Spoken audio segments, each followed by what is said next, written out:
As we were saying, Dylann Roof, a white supremacist, killed 9 people at the Charleston church in 2015 during a Bible study.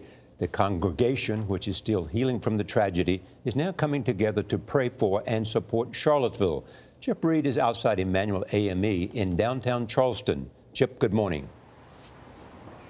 Good morning. This church here in Charleston is affectionately known as Mother Emanuel. It is the oldest African Methodist Episcopal church in the South. And yes, they know heartache all too well, but they also know how to forgive.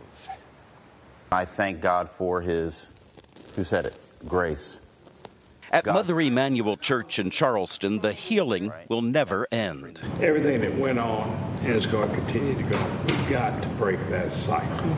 Parishioners here know how hate can affect a community, but they continue to preach forgiveness, despite the wounds that were ripped open over 2 years ago. This is a CBS News special report. Witnesses say a gunman entered the Emanuel AME church last night during a prayer meeting.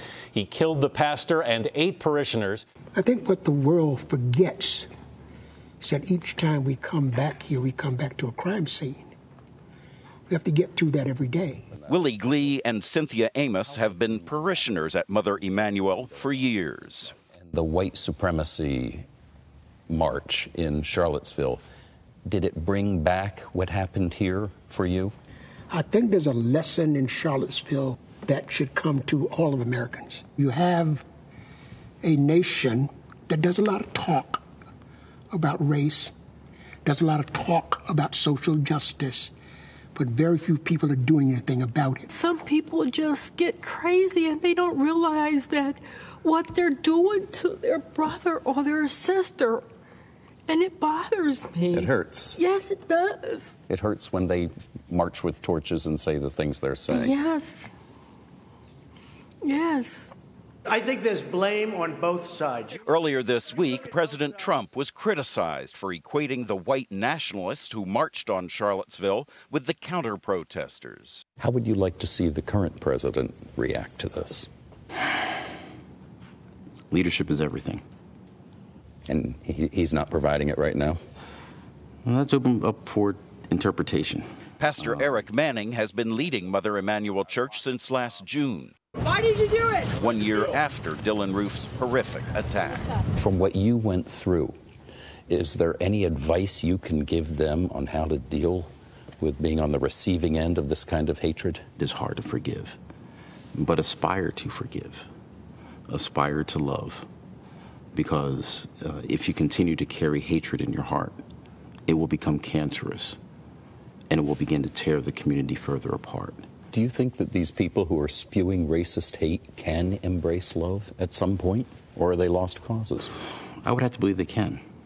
We think about the song Amazing Grace, right? Penned by a former slave trader. Amazing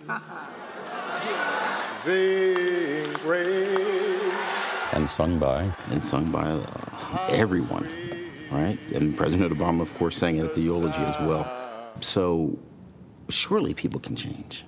The question is, are we going to be an agent for that change, or are we going to further spew the negative hatred that we know does not do anyone any good?